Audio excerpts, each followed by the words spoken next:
Hi everyone.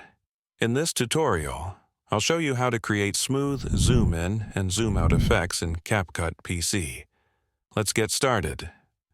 First, open CapCut on your PC and load your video project. Select the part of the video where you want the zoom in effect to start. Add a keyframe by clicking the keyframe icon. Next, move the playhead to where you want the zoom in to end and add another keyframe. Adjust the scale option to set how much you want to zoom in. To make the zoom smoother, right-click on the keyframe, click here, and select Ease In Out or Easy Ease. Now, let's add some sound effects. Go to the Sound tab, search for a whoosh effect, and add it to your timeline. Align the sound with your zoom in for a dramatic touch.